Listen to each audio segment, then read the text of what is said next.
Good afternoon. I'm Lieutenant Elmer Horn with Douglas County Sheriff's Office, and we're here at one of our communities, and Sheriff Pounds is here with us. And Sheriff Pounds is very involved in his communities, and he come out. We brought out our grill and our smoker so we can come out and help cook for this community. And Sheriff Pounds himself has come out and helped cook with us, and he's here to cook and help these folks today. Good afternoon, ladies and gentlemen. This is one of the programs that I call Taking My Community Back. If you don't get out there and get involved in your community, you ain't gonna be able to get it back. And the sad part about it, we losing our young men at such a pace that it's unreal. We got to come up with something that will help us with these children. Got to. So this is what I'm doing. I love it. I'm out here in the sun. It's hot, but like I said earlier, we're gonna do these until we get that gap between law enforcement and the community bridge. We're gonna bridge that gap because we're gonna get out here, we're gonna shake hands, we're gonna find out if they got any kind of problem we can assist them with, and invite them to the sheriff's office and come to the roll call. Just come see what's going on at the office. Thank y'all so much for being here. Thank you, Sheriff Pounds. And like I said, this is just one of many events that we bring this grill out to help with our communities and get involved. I'm here today at one of our community outreach days with our sound truck. And our sound truck is used for just what you see. We come out to community days, we play loud music, and be able to just have a good time with it and enjoy our community. At a sheriff's office, you get to see us in a little different light. We're not always out there writing tickets or locking people up. We come out to your community day and be a part of your day and help you celebrate your community. And this is just one of the ways that we can do that, was with our sound truck. We're here today in one of our communities. We brought our ice cream truck out. A lot of people like to laugh when I say the sheriff's office owns an ice cream truck, but this is exactly what it's for, is we bring it out to our communities. We give away ice cream. We don't charge for the ice cream. The ice cream is free. And we have partners in our businesses in our community that help pay for the ice cream so that we can give it away for free. And we give it away. We go to schools. This is just one of many events that we bring our ice cream truck to. We go to the school systems. We come out to community days, block parties. We just come out and see you and help you enjoy and celebrate your community. Thank you.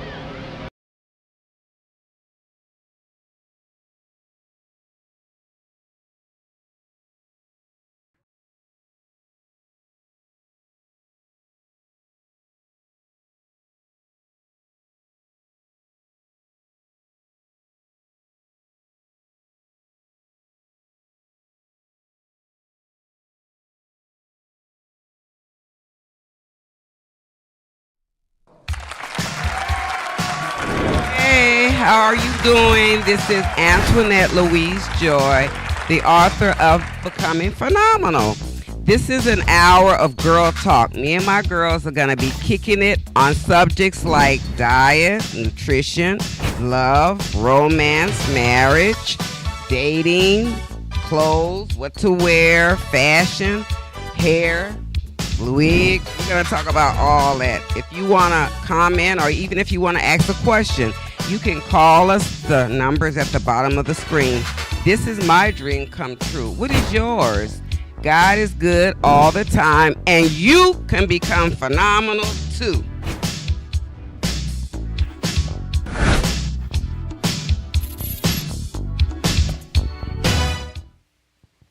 Hey everybody, this is Antoinette Louise Joy.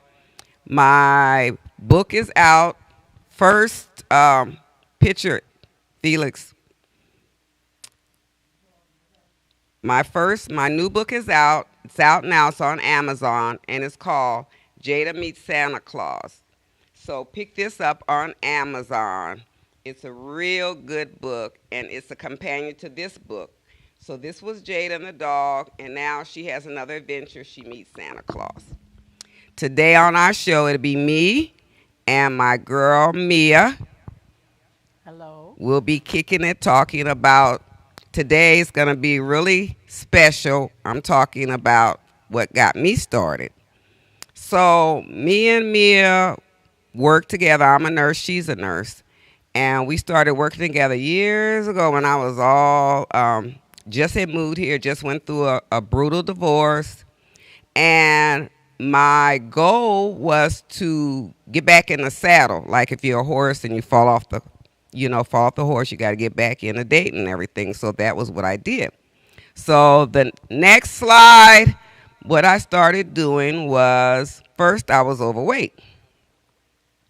And me and Mia used to walk. So I said, I got to lose weight. So I started walking. And then I got a trainer. Next slide.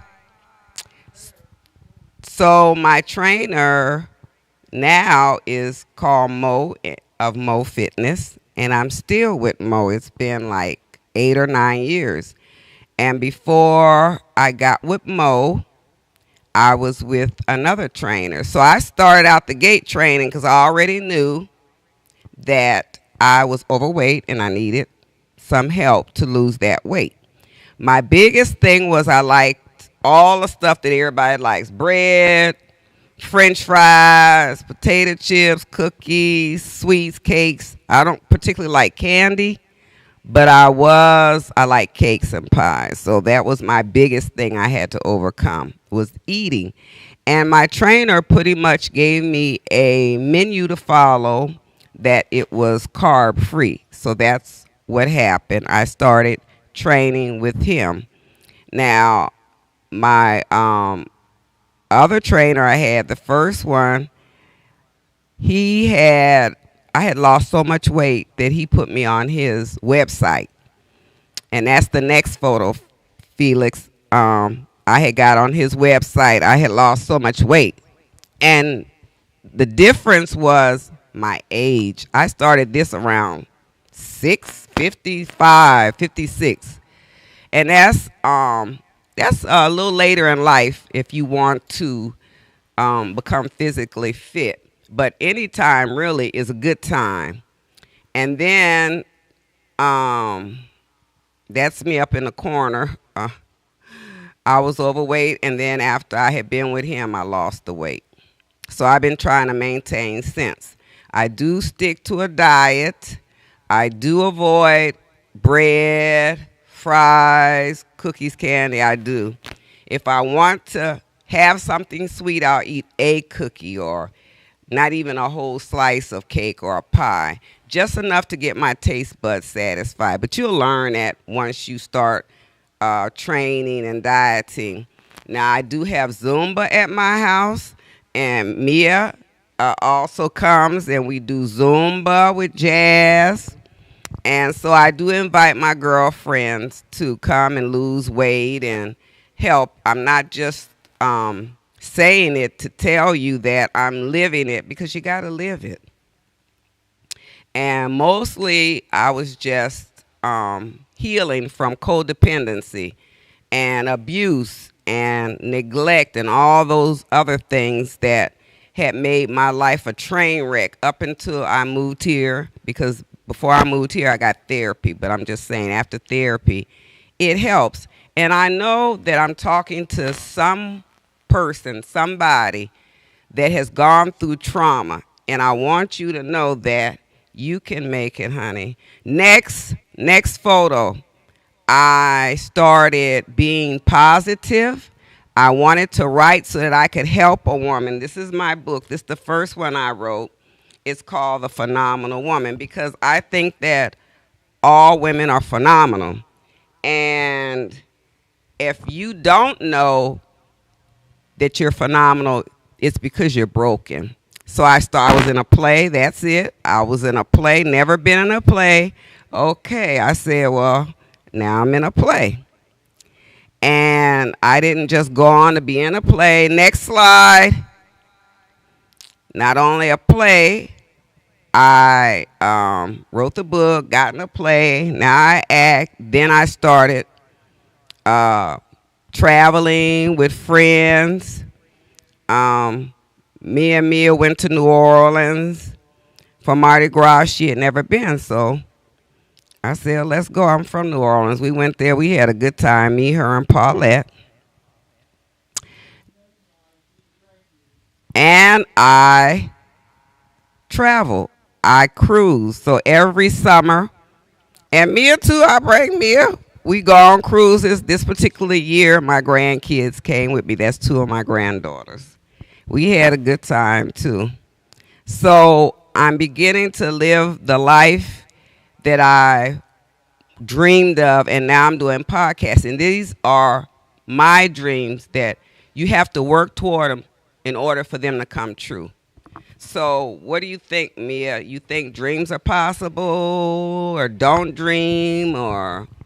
Yes, I believe your dreams are possible. You just have to make the first step Exactly. toward it. You can't say, Exactly. okay, I believe I can do this, or I want to do that.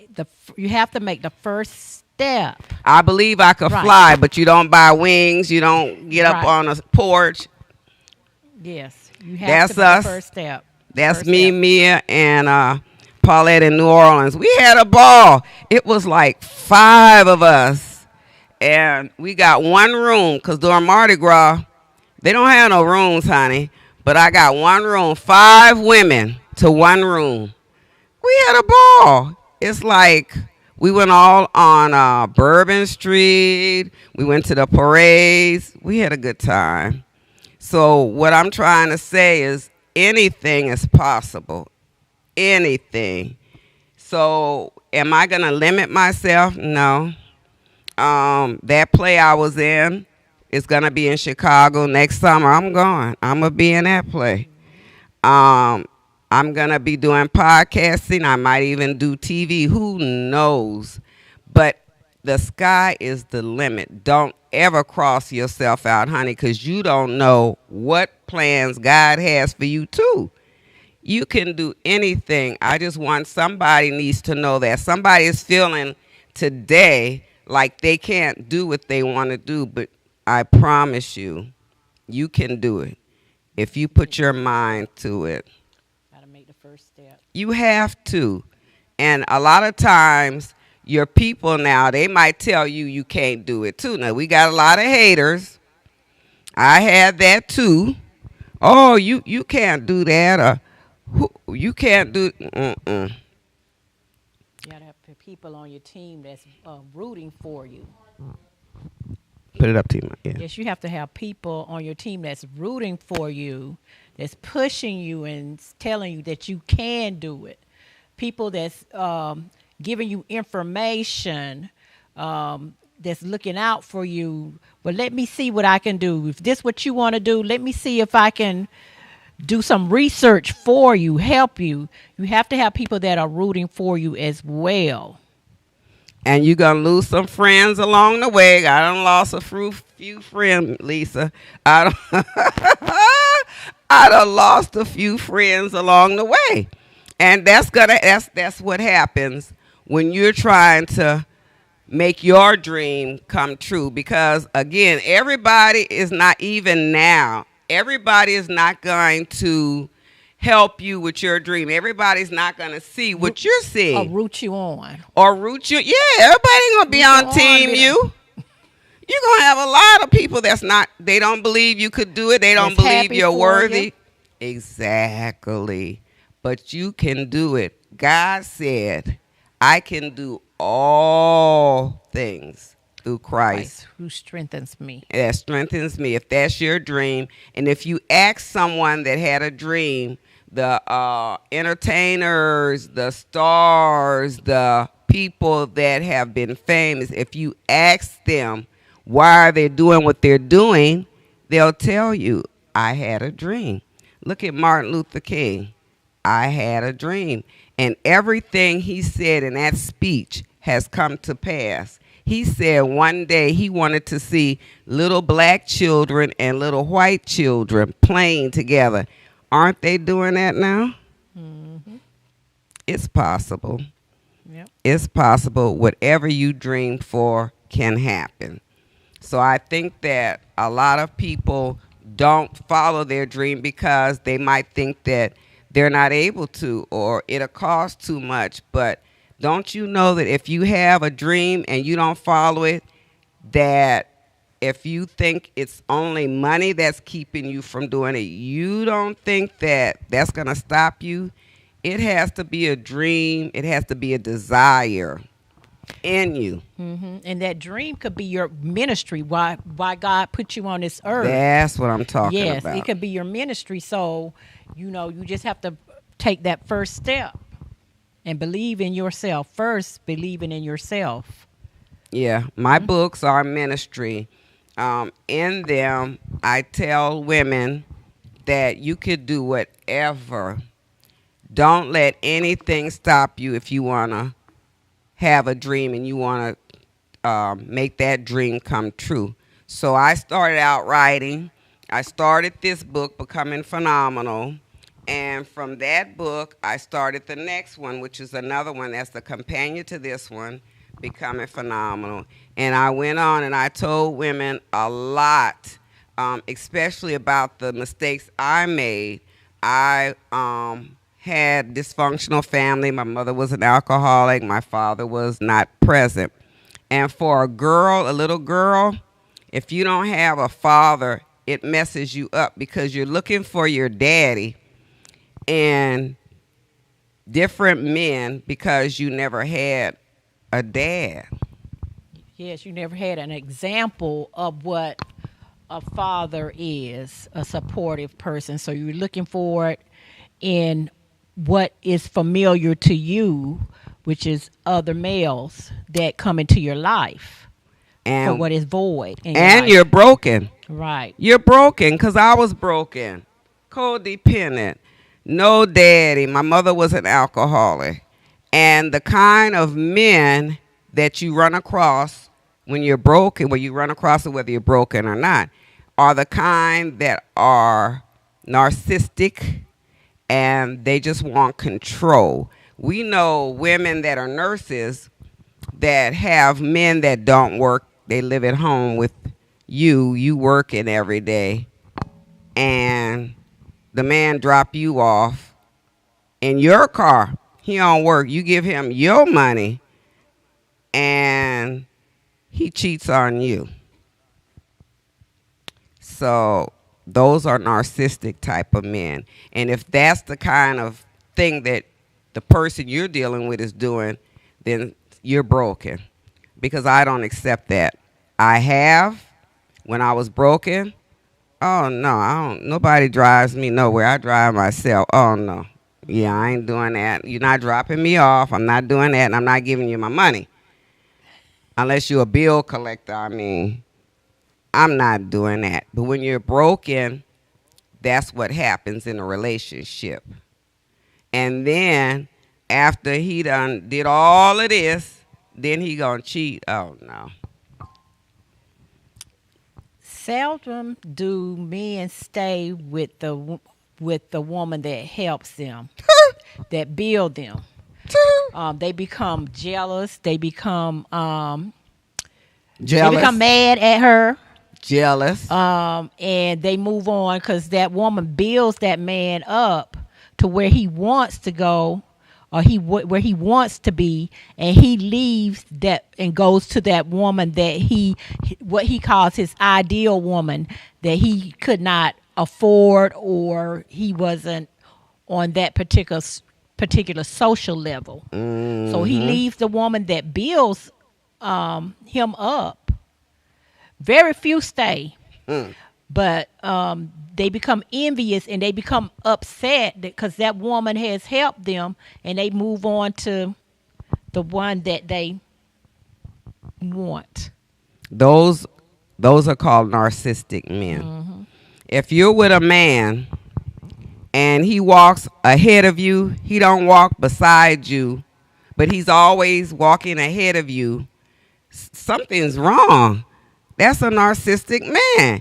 He's showing the world that he's control, and he has the control over you, the dominance, because that's what narcissistic men thrive on, dominance over you. If you're at a party, because this used to happen to me, it's a birthday party, a gathering, Thanksgiving, Christmas.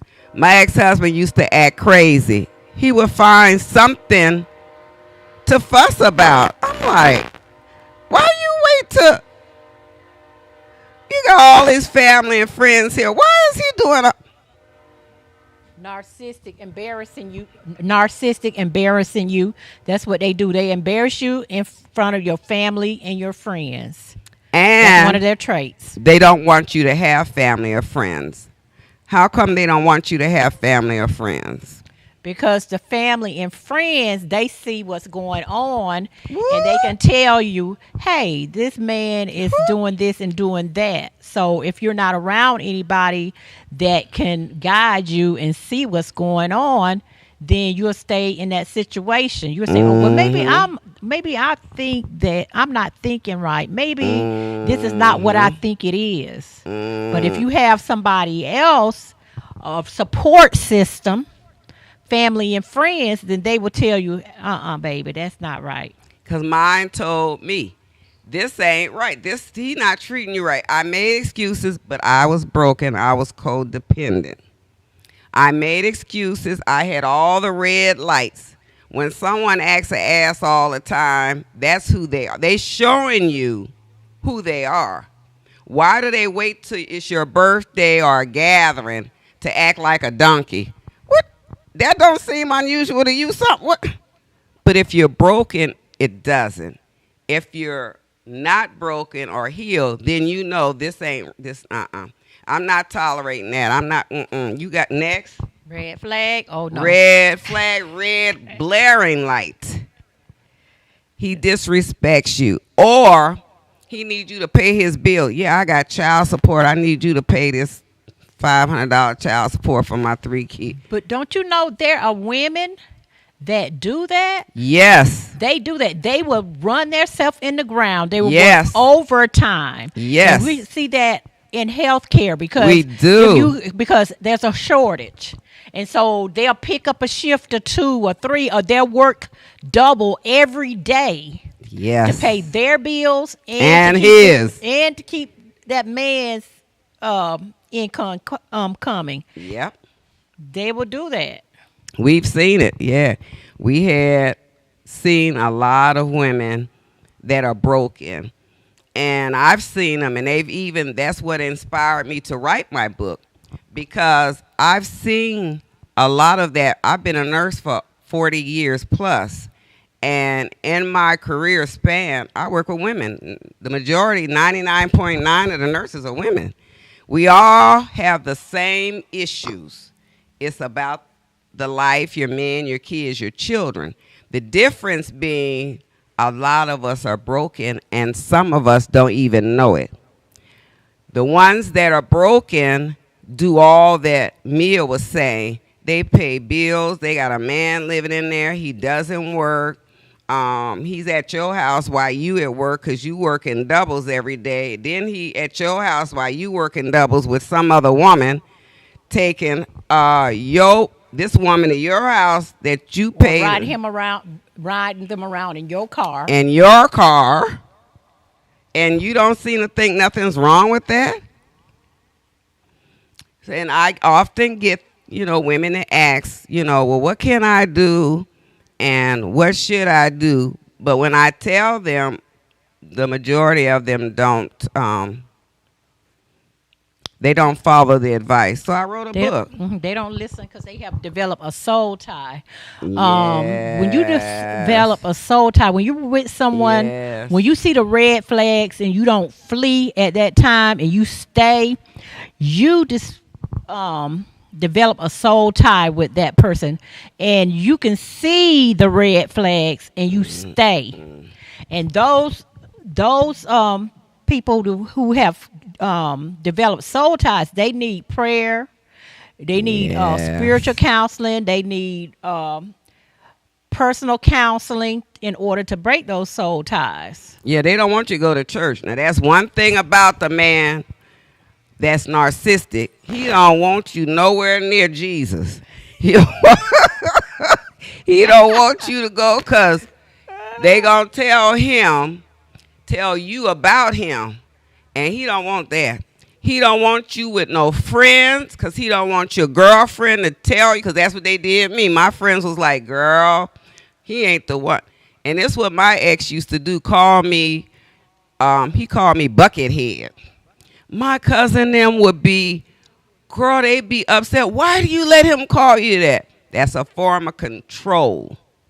And it's a form of letting them know I control her, not you. They don't want you near your family. Your mama birthday today, he gonna tell you, well, I don't feel like you should go. Your mama don't like me. Why you go over to your mama house? Your mama don't like me. I would have said, well, you don't have to go, but that's my mother. Okay. You don't have to go. You can stay home. But that's my mother. I'm going. That's the kind of stuff they'll pull. They don't want you to go visit your family. They don't want you to be with your friends. They only want you and just you so that they can do all this control and play all these games. And the control means controlling your purse and your pocketbook, your vehicle. Mine used to look at my mileage. Well, I see you don't went so many miles. Well, you're only supposed to do this many miles for work. Where you been? Form of control. It's a form of control. And if that's the kind of relationship you have, you're broken.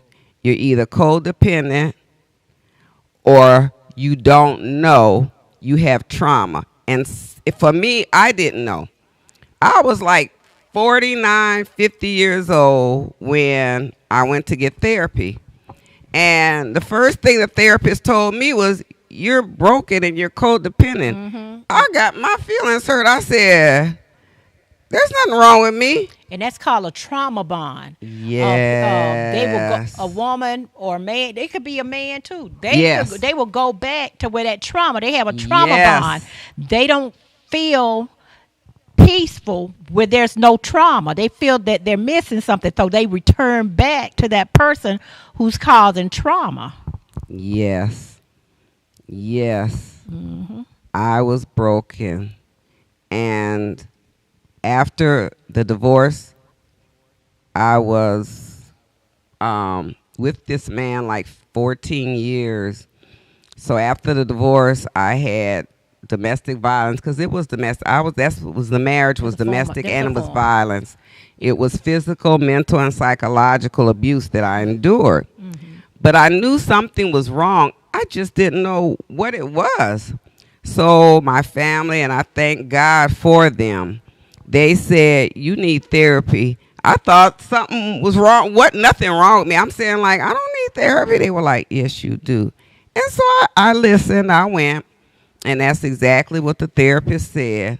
And we went all the way back to my childhood where the trauma occurred because my mother was an alcoholic and she was abusive.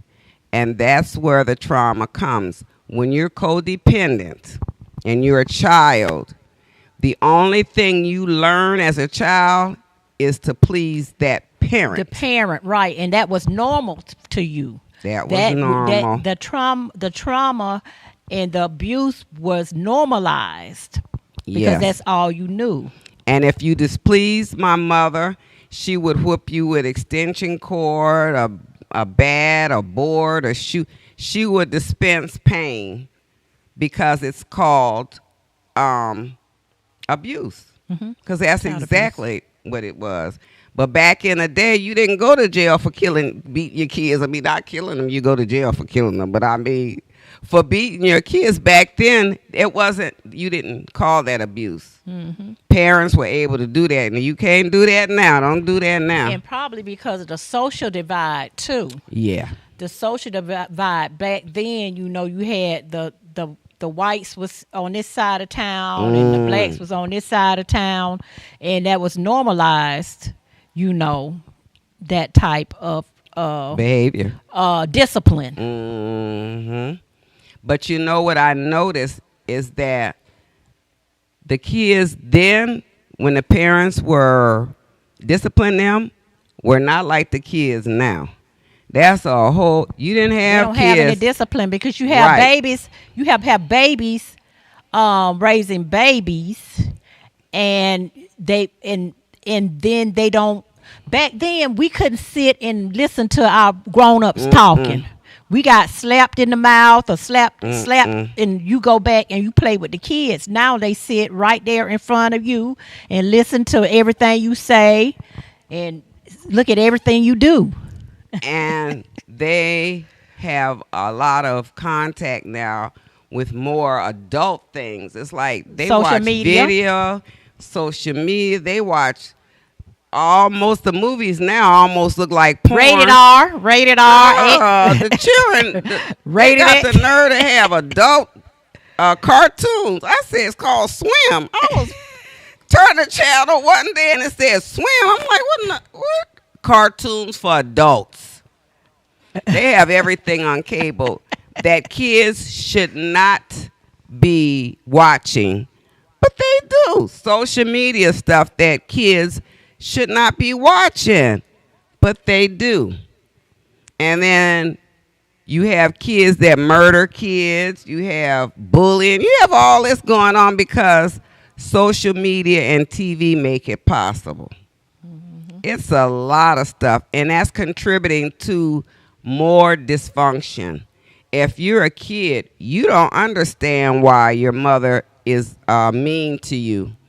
You don't understand why you don't have no father. I still, even though my dad is passed away, I still have trauma because my dad married another woman and raised her daughter, and he didn't raise me or my brother. I have a brother, a baby brother. He's 3 years younger than me. And that always used to mess with me. Why do men do that? They have kids, but they go raise somebody else's kids. And then I told my daughter, a lot of men are only loyal to the woman they sleep with. If I ain't sleeping with you, you can have 10 children. I'm not finna raise none of them. Because you and me ain't good no more. I'm going to go get somebody else and help her with her kids. But even when they're sleeping with that woman, they will treat her kid better than their own. than their own kids. Yeah, the children that are in that particular household. And we work in health care. Guess who be in the nursing home? Men, because they haven't set any set down any roots, because they've been jumping from what they say from Woman to woman. Leaving a little from pillar to children post. to pillar to post. From pillar to post. Now you can't jump no more. You're old. You don't have no money. And now you want somebody to children. I can't And they want tell somebody you. to be a hospice wife. They looking for A nurses. hospice wife. And they looking for their children. And neither of them are there.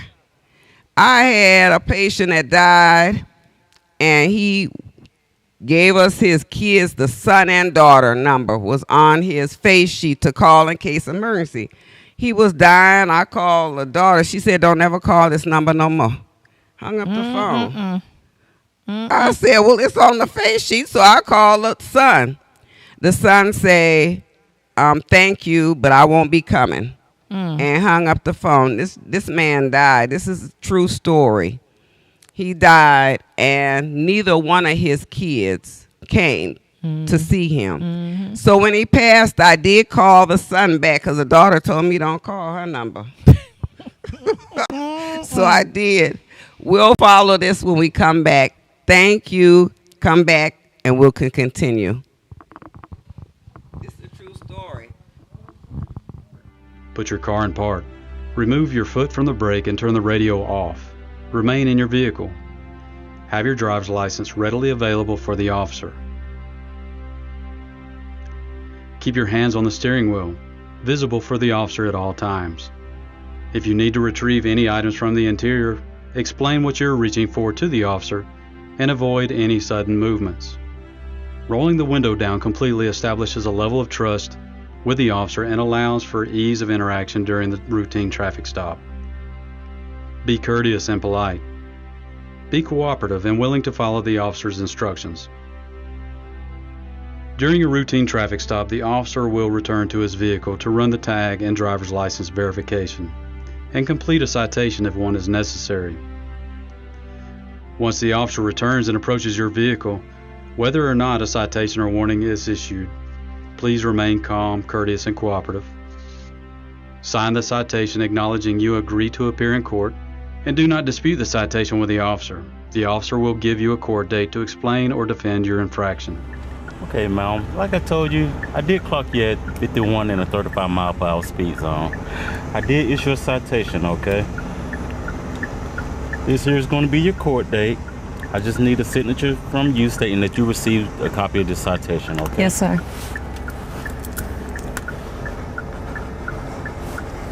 Thank you. All right. Here's your driver license. Thank you. Along with a copy of the citation, okay? You have any questions or concerns for me? No, sir. Okay, well, you have a nice day, okay? Thank you. You Thank too. you. Following these few simple steps will help ensure a safe interaction for both you and the officer. I hope these few tips help you as it relates to dealing with law enforcement and traffic stops.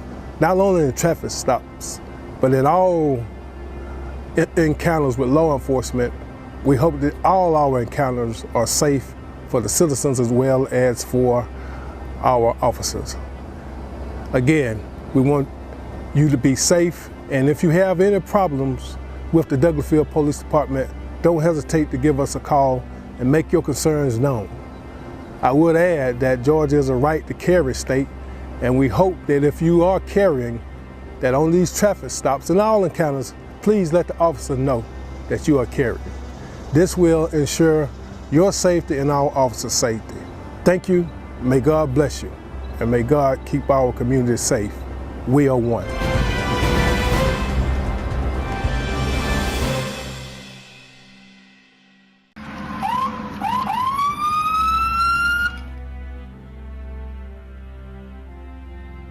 Hi, I'm Chief Gary Sparks with the Douglasville Police Department. Today we want to give you some safety tips concerning traffic stops. Take a look. So you look in your rearview mirror and see flashing blue lights. What do? Remain calm. Yield to the right and pull your vehicle over into an off-road area that is safe for both you and the officer. Put your car in park. Remove your foot from the brake and turn the radio off. Remain in your vehicle. Have your driver's license readily available for the officer. Keep your hands on the steering wheel, visible for the officer at all times. If you need to retrieve any items from the interior, explain what you're reaching for to the officer and avoid any sudden movements. Rolling the window down completely establishes a level of trust with the officer and allows for ease of interaction during the routine traffic stop. Be courteous and polite. Be cooperative and willing to follow the officer's instructions. During a routine traffic stop, the officer will return to his vehicle to run the tag and driver's license verification and complete a citation if one is necessary. Once the officer returns and approaches your vehicle, whether or not a citation or warning is issued, please remain calm, courteous, and cooperative. Sign the citation acknowledging you agree to appear in court, and do not dispute the citation with the officer. The officer will give you a court date to explain or defend your infraction. Okay, ma'am. Like I told you, I did clock you at 51 in a 35 mile per hour speed zone. I did issue a citation, okay? This here is going to be your court date. I just need a signature from you stating that you received a copy of this citation, okay? Yes, sir.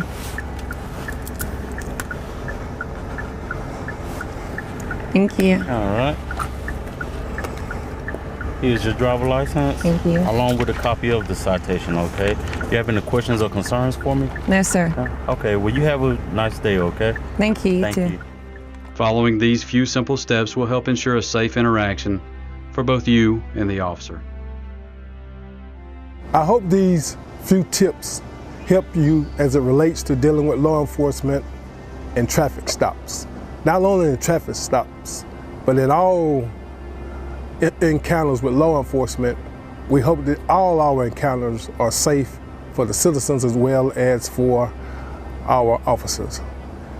Again, we want you to be safe, and if you have any problems with the Douglasville Police Department, don't hesitate to give us a call and make your concerns known.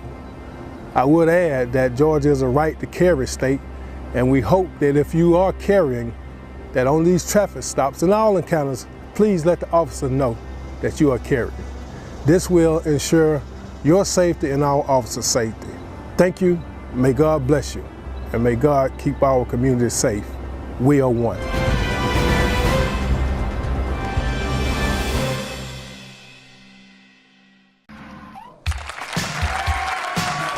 Hey, how are you doing? This is Antoinette Louise Joy, the author of Becoming Phenomenal. This is an hour of girl talk. Me and my girls are going to be kicking it on subjects like diet, nutrition, love, romance, marriage, dating, clothes, what to wear, fashion, hair, wig. We're going to talk about all that. If you want to comment or even if you want to ask a question, you can call us. The number's at the bottom of the screen. This is my dream come true. What is yours? God is good all the time, and you can become phenomenal too.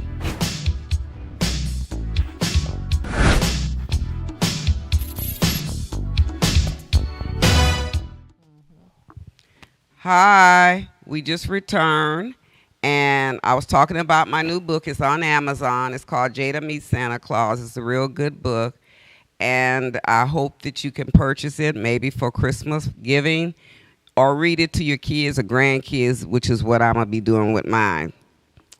At this time, we talking about clothing. We were talking about clothing, and this suit I have on is from Goodwill, and so is this dress.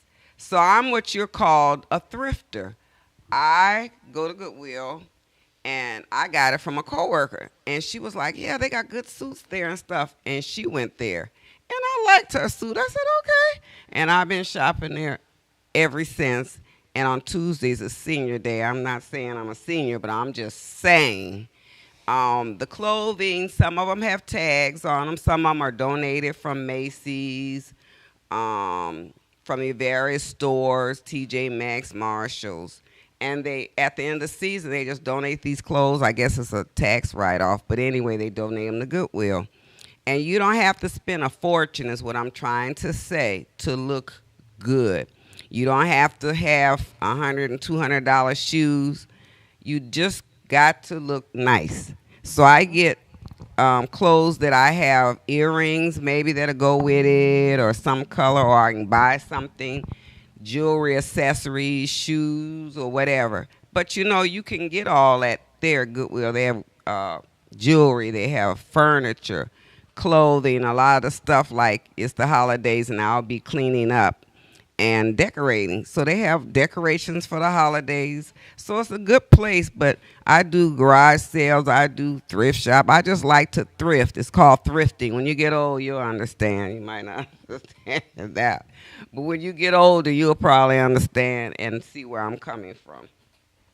That's my thrifting for the day.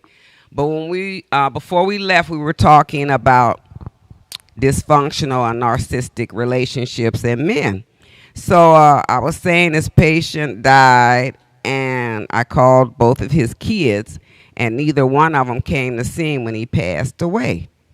And a lot of us, and it's unfortunate that men often do that. You seldom see the woman leave the children and go to another man. She'll bring her kids. But a man often doesn't do that. He will only be loyal to the woman he's sleeping with, and then he'll leave her with 4 or 5 children and go to the next woman. Now, I don't know what's that about, but it does happen. And because of that, the children become broken. They become codependent, unknowing to them, until they grow up, and that pain is there. That pain is there, that anger is there, and it comes into their life. So as a child of an abused parent mind, you learn to be codependent. You want to please them for whatever cost, and it's part of being codependent. You want to please whoever you're with, and it doesn't matter the cost. So you go out of your way for this man who's narcissistic. And he doesn't want you to have friends or family. He tries to break those ties because what he wants is to control you. Yes. The bottom line. If he can control you, he can control your money, he can control your time, he can control you. Right. You're the puppet, he got the strings, but nothing is for you. He does all that, but it's not for your benefit. It's for his. Right. For whatever reason, he'll cheat, he'll do this and that. And my ex-husband, they all did that, cheating as well. And then you develop a, like I said, a trauma bond, and that would seem normal to you. And that's why women, they feel that they want to leave, and they circle back because they have normalized that trauma, that type of abuse, and without it, they can't function. And this is another thing. While you working 2 jobs and he at home at your house driving your car and cheating with women in your house and your car, how you think you looking? So you don't have time to go get your hair done or buy a wig to cover your head because you paying all the bills. You taking care of all the financial part of it. So your hair is picky. Your clothing is, well, you can go to Goodwill and get you some clothes if you have that money left over. But anyway, what I'm saying is your appearance is so important, and you start to neglect yourself because that's what I did. Those pictures that Felix put up, I was overweight when I was going to the trainer. That's what I was trying to show you. I was over 200 pounds, and I'm short. I'm only 5 foot. So a person that's short and is overweight is not attractive, and I didn't take care of myself. That's the thing I do now, which is why I started exercising, got a trainer, do Zumba. I do all of that now. Every day I walk 30 minutes. Once a month I have Zumba. I see a trainer every week. So this is the things I'm doing in my later life because I'm over 65. And it's easy when you get over 60 to be overweight and unhealthy. Right. A lot of times diabetes happens to people when they get older. High blood pressure. Hormonal imbalances. Hormone, yes. When you get over 60, you no longer have estrogen and progesterone. Mother Nature supplies that. She leaves at 40. I often tell everybody she leaves you at 40 because that's when you start going through menopause changes. She take your beauty, your health, your strength, your hair, your skin, your nails. She take all that with her, and she tell you to figure it out. And that's why you see midlife women between 50 to 65, 70, they have weight. They're bigger than they were when they were younger because you no longer have those hormones to keep you fit and trim and neat and cute and pretty. And it's stubborn. That's stubborn weight. That's what you have. So you have to learn to eat healthier.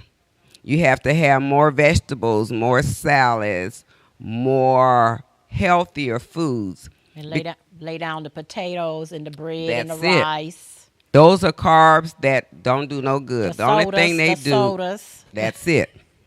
Those are carbs that don't help you at all. All they do is accumulate around your waist because that's hormonal. You don't have progesterone and estrogen no more keeping your shape a Coke bottle.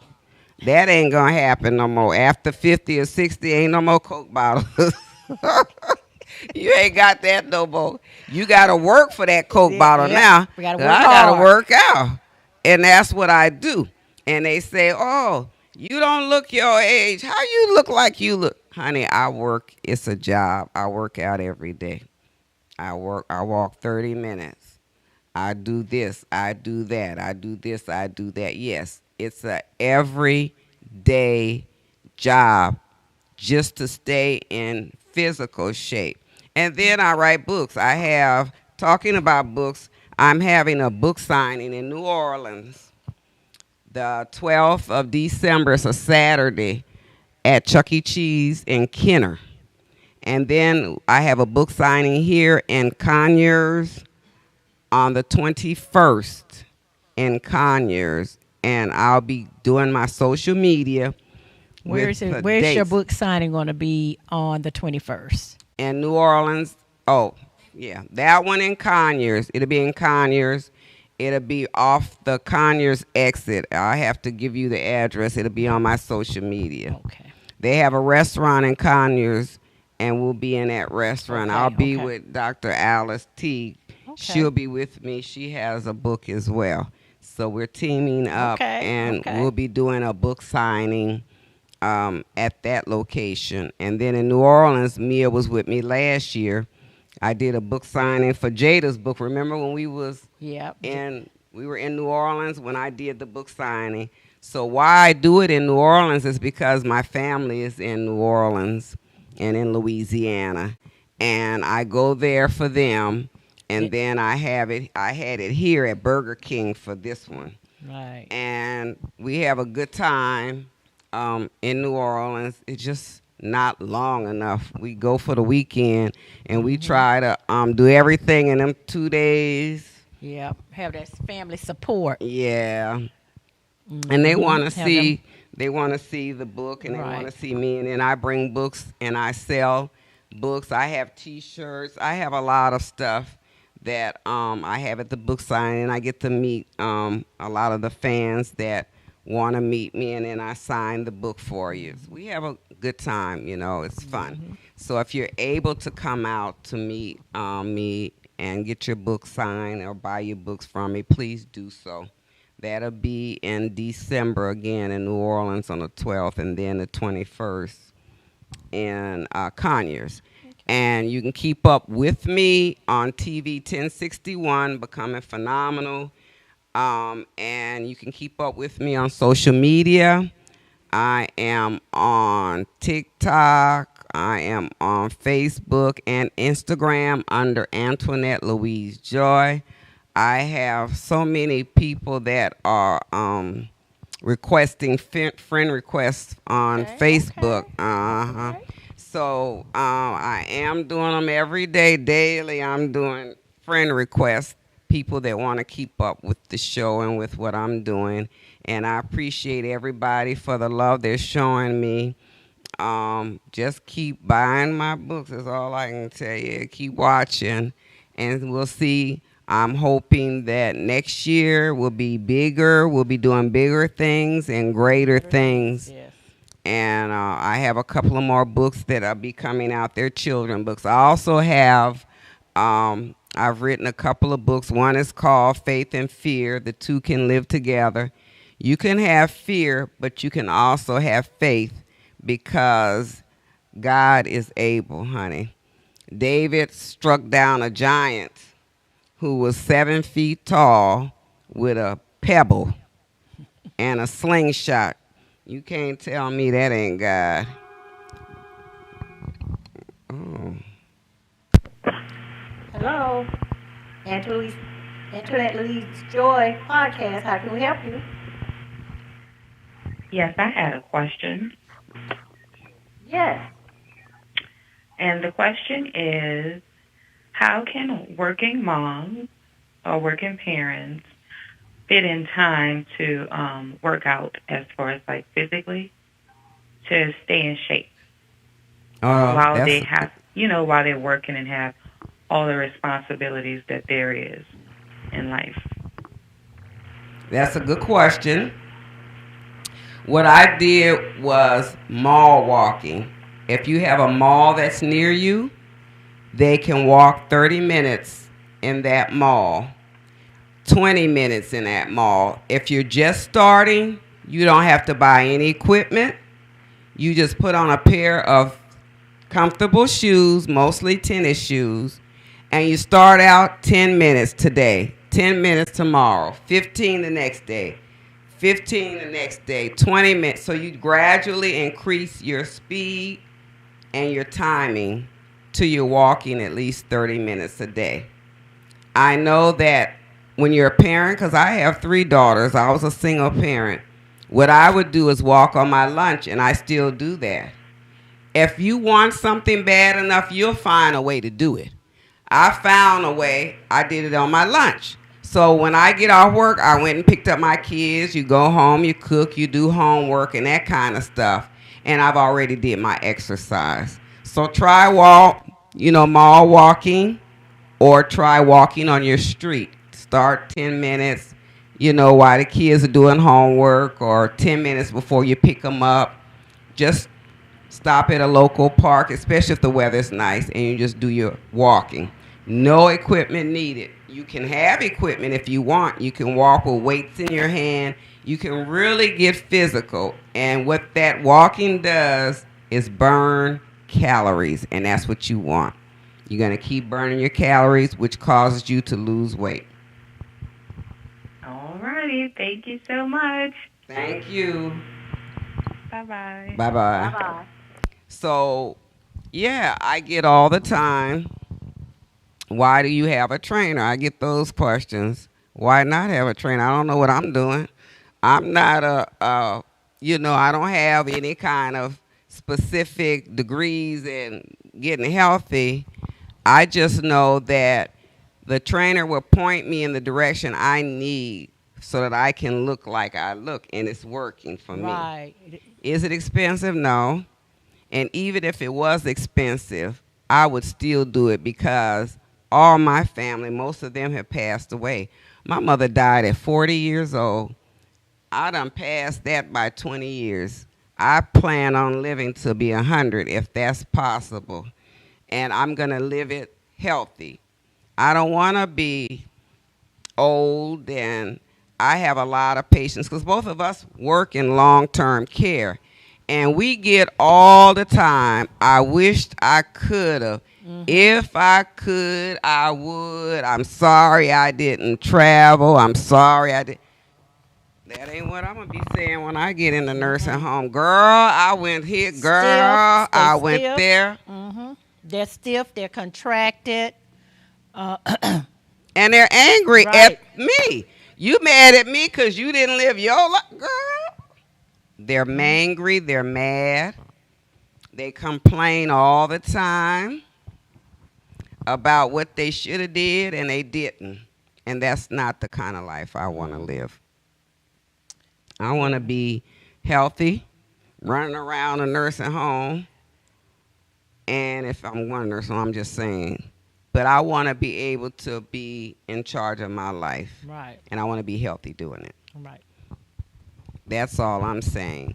So, yes, you have challenges. Yes, you're older. Yes, I get that.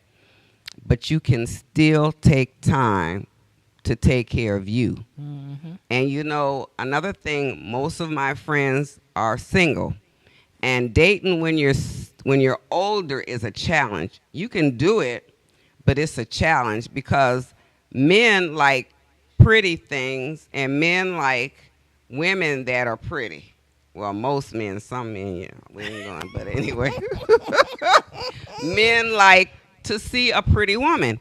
You have 10 seconds to make an impression when you first meet a guy. So if you meet this guy and your hair out of your nails dirty and your clothes, you think he's going to talk to you. He is not.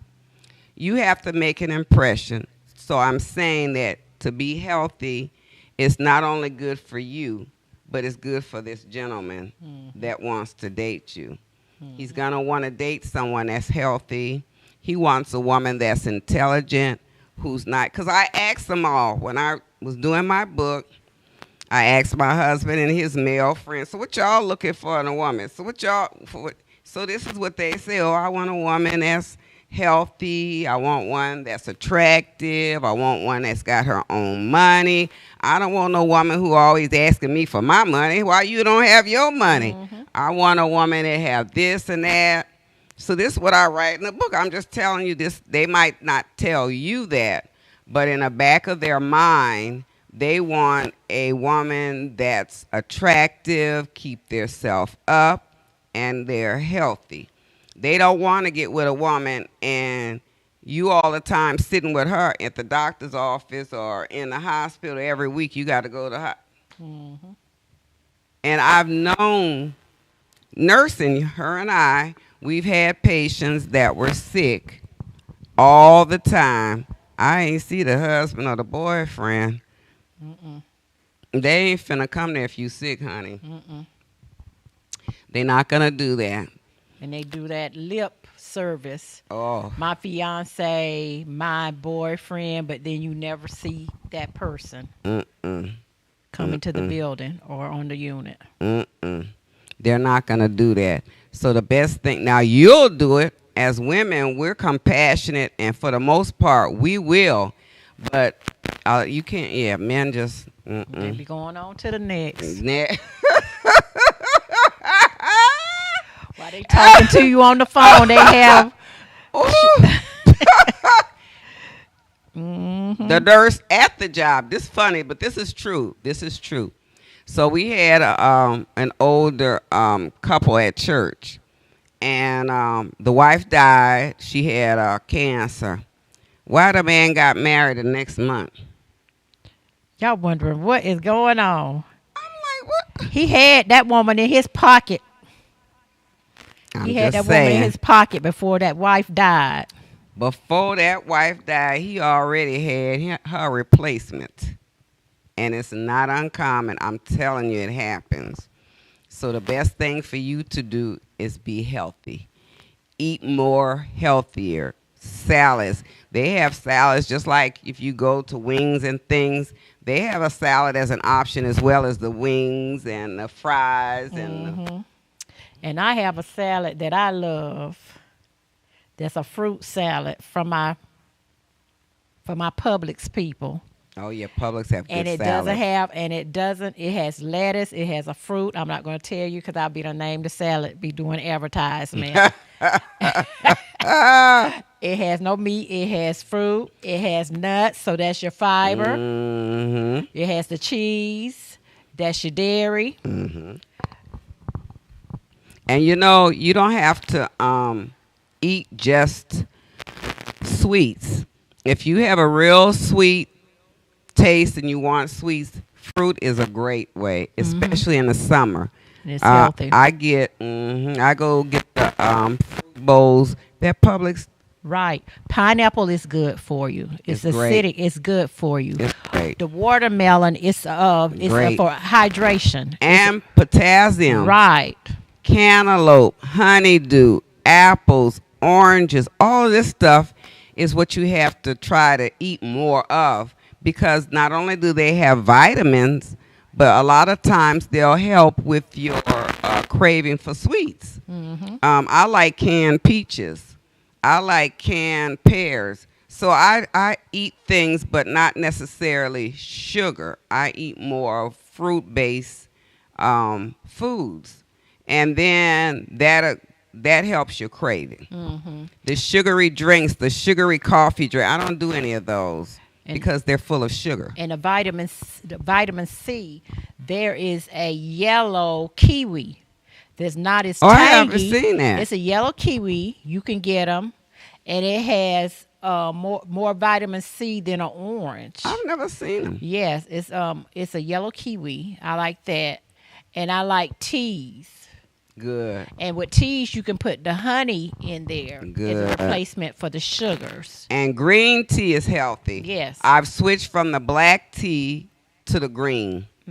Green tea has more health benefits. And if you can drink something warm in the morning, it would be coffee or tea for me.